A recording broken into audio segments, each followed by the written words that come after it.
Alright, here we are trying to test out the PTS server.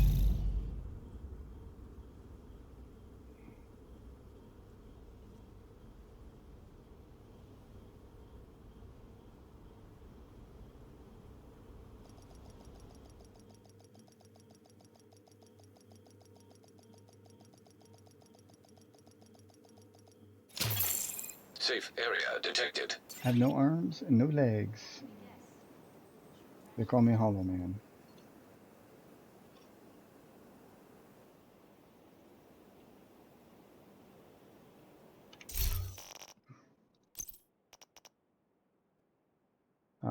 Game set up right away with the Oxpecker, the Goldie, and the Rusty named items.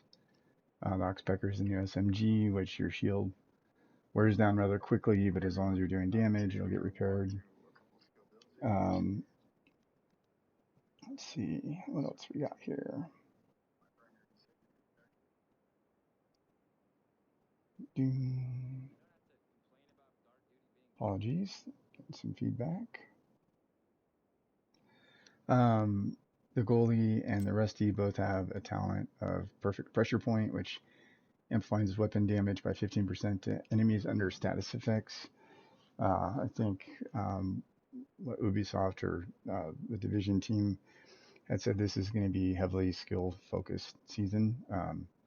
So that's pretty cool for folks that like skill build. It's a big shift from uh, season two, where we all were able to put out a lot of damage. For one, I'm going to miss Quicken modifier, where did a pretty quick cooldown on the Reviver Hive. So this will be a little bit different. So it'll be interesting to see what people come up with. The other gear set that I'm actually kind of excited about is um, this refactor gear set.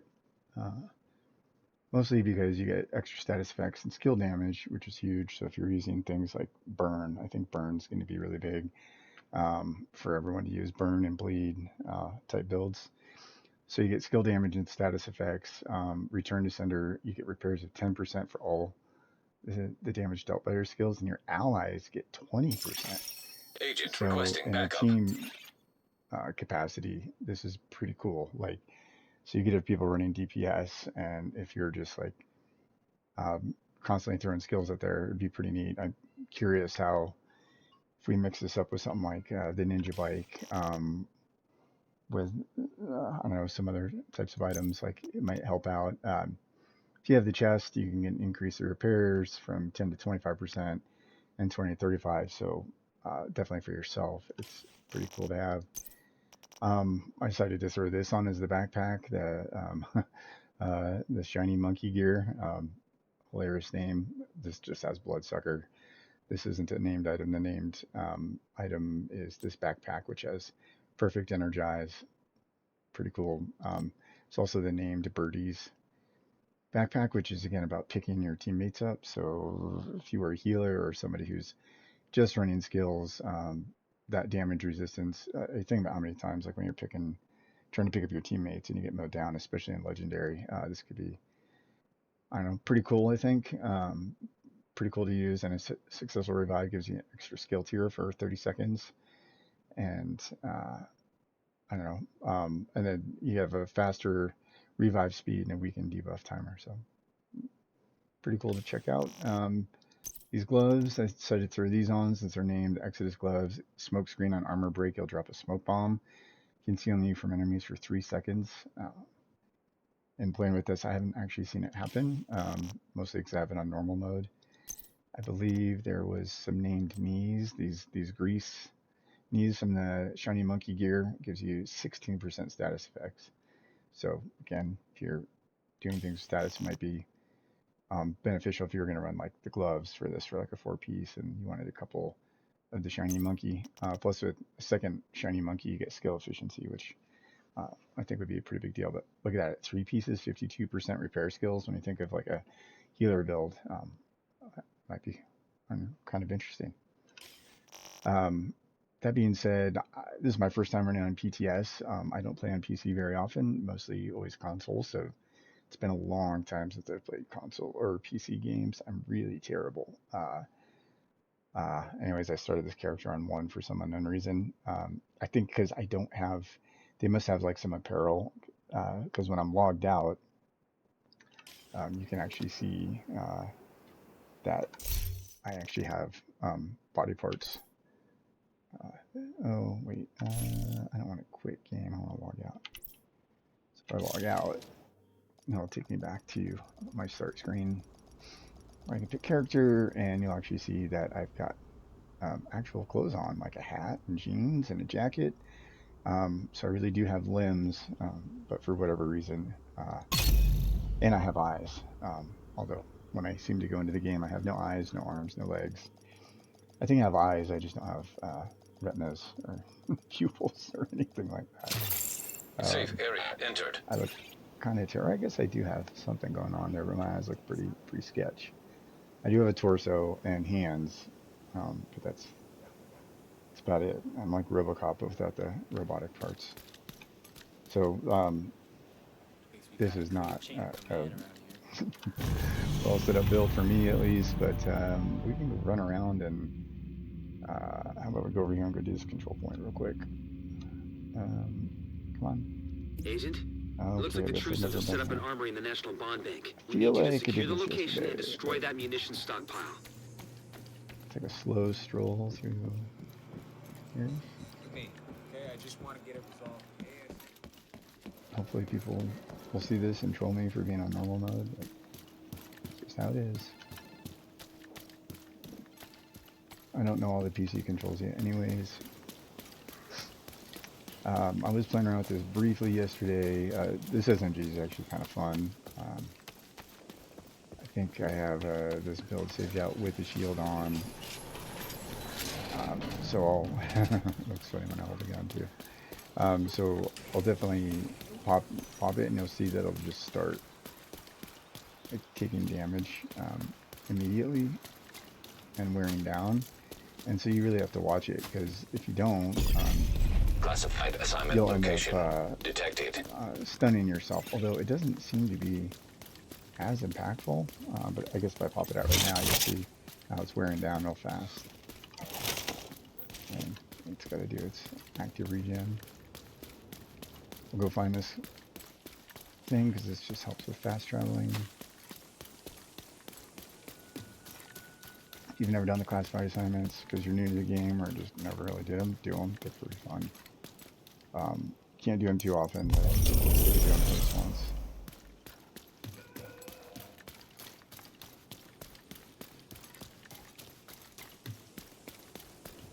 Alright. I do have a hive here, so we can see some status effects. In Hostile control point detected.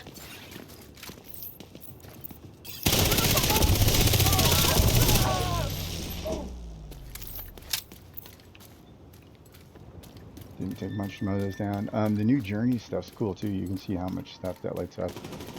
Just from what I've been checking out on the journeys, seems to be way less grindy than it was for Season 2. I mean, I understand that was all new and they had to figure something out. But holy cow, some of that was such a grind. It was so painful. I'll take that bloodsucker.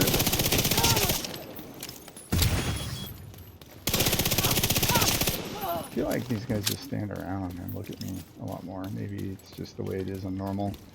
I usually play on heroic. You can see that meter is leveling up, so I'm already starting to get some of that speed that they talked about if you watch the video. So let's pop this out. You can see I can keep my shield healed as long as I keep...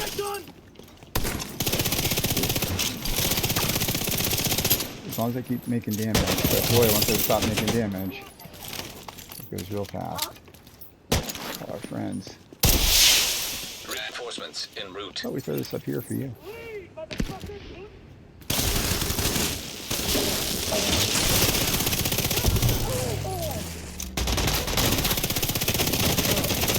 Not healing fast enough. Oh, see, already broke. I think that might be a bug, because I feel like I put it away, but it still breaks. Seen that last night, and Heavily Oh, armored I thought hostile that detected.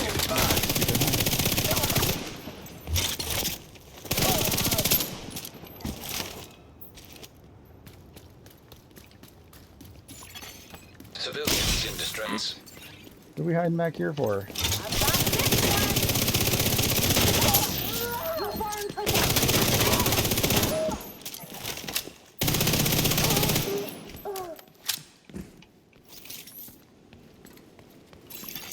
Detecting additional I am hostile so bad. contacts.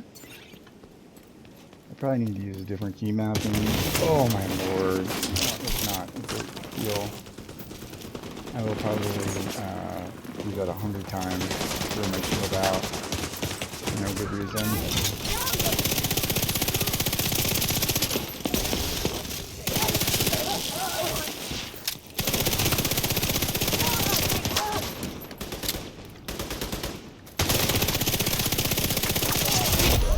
Heavily armored hostile detected. What I got for another gun? Oh, I got this thing.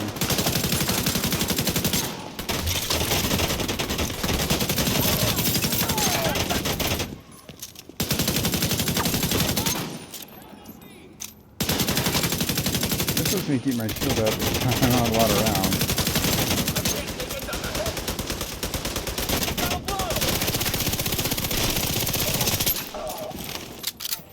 Stay there, you're screwed! Hostile control point nearby. Alright, we did it. I survived it. Oh boy. That's it. And you get Season Pass XP on everything you do, which is pretty cool. Supply room access unlocked. The wrong button to run. I need to run. I need to do level up in order to get access to the modifiers, so I don't really actually have many modifiers right now, although it seems to behave like I do. So I'm definitely get the faster running thing. Although maybe I just get that. Actually, I think I get that first. Let's look at this right now. Civilians in danger. So if we go take a look, so the global modifier, right? Okay, oh, that's right. So build momentum by eliminating enemies. So kills, multi-kills, headshots, skill kills, tactical kills. Higher tiers grant. So bonuses are calculated 1 to 25%, 5% weapon skill damage. So I guess these are like the tiers. I know I've got the so you see how like there's weapon skill and then you get some movement speed at tier 2. I guess that's swift. So that's kind of the funny thing is that they rate some of the stuff by like what tier you're at, but these aren't really listed as tiers, which is kind of a weird thing. But swift is where I seem to get to. Like you say 10% weapon skill damage, 10% movement speed, and 5% reload speed gain. So and then these things all increase. Random enemies will be marked. I think you see that. I'll have to go back into another crowd, so I notice there'll be like a little icon that appears above them, and it looks like the shape of like a target, maybe with like a line through it. So that might be the blacklisted enemies. So bonus momentum and 10% weapon handling, critical hit chance when killed. Slows momentum gains by 50% if you take damage from them. So kind of interesting. I want to play around with it more. This is just kind of a short video to test out this PC setup and streaming and see if this actually worked or if I'm just streaming a blank screen, which I might be. And to kind of show off some of the gear and gameplay, even though I am armless and legless. Civilians in distress. Hope to stream more. I know this only lasts until Wednesday, so I don't have a lot of time. I'm just hoping to unlock some stuff. I guess I can show real quick. Burden of Truth is season, as I said in the video, 1 and 3 will be unlocked at the same time because 1 and 2 are really for new players. You saw this in season 2, but we had to like work our way through them all, which was kind of annoying. Like deconstructing items, looting items, crafting gear pieces. Like if you've been playing the game for multiple years, like you already know how to do these things. You don't really need that. And completing main missions is super easy for you if you're a veteran player. These are kind of the same thing, get you familiar with bounties, more missions. But then here's where it's like, hey, maintain momentum tier 2 for 60 seconds. I've done that 4 times. You got to do it 10 times. Eliminate hostiles great. That's just kill your NPCs. Elite hostiles, same thing. Headshots, since you're up close and personal, training for the head. Achieve double kills. I'm guessing explosions, things like that will do it. Eliminate hostiles with explosives. Although I guess maybe I haven't gotten 2 at a time. And then using skills. So even if you just wanted to run turret drone, pretty quick thing to unlock. Once you get through 3, you get critical momentum, critical recovery, and explosive amp. So that's 3 of the passives right there at level 3. You don't get any of the passives with 1 and 2. You get 2 more at 4, 2 more at 5, 2 more at 6, and then 7. Carmine apparel. Maybe they're going to do something different. Maybe it's the same thing. I don't think they're doing, from what I could tell, it didn't seem like well, I guess there is active and passives. We saw that in the thing. So we'll see how that turns out, because their original display didn't really differentiate like between anything that might be short or long range. So I think these are really just about, I don't think they're divided that way like they were before. I could be wrong. And then we can also take a look while we're in here to look at the hostile modifiers, which is Z. So they get this frenzy thing, right? So they get harder. So as you get through the season chapters, they become more difficult. So if I finish chapter 3, they will get an increase in fire rate, more movement speed, and armor and health regen, which is a different thing. So season 2, some of them had short and long range armor bar type things, and so they had to be outside of those ranges for you to wear them down. Otherwise, you're just wasting bullets, or be within those ranges, whatever. But you can see that they get tougher and tougher as you get through the different chapters. So chapters 3, 4, and 5, and for veteran players, you're going to get through chapter 3 probably pretty quick, and they're going to get harder and harder. So you have to make sure that you're keeping up with that, and you can you know, if their movement speed keeps, the thing is, I don't do these stack on top of each other. So, or is it just, it's 10% here and then it's 20 here, or are these stacked up to where that's 10 plus 20, making it 30? I think it's just individual. So while you're once you finish chapter 3, they'll have all this. Once you're in chapter 4, it'll just be this. And then chapter 5 and beyond, it'll just be this. So they'll be moving quickly. They can fire fast and heal a lot. So 20% per second armor regen health is a pretty big deal. Like, we scrape by just to have like a 1% per second on most builds that have a lot of armor for survivability. These guys are going to have it across the board. It's going to make it pretty exciting. So between skill builds and really high output damage builds will be really important. So that's all I got for now. Maybe I'll hop on later. We'll do more, or give this a shot.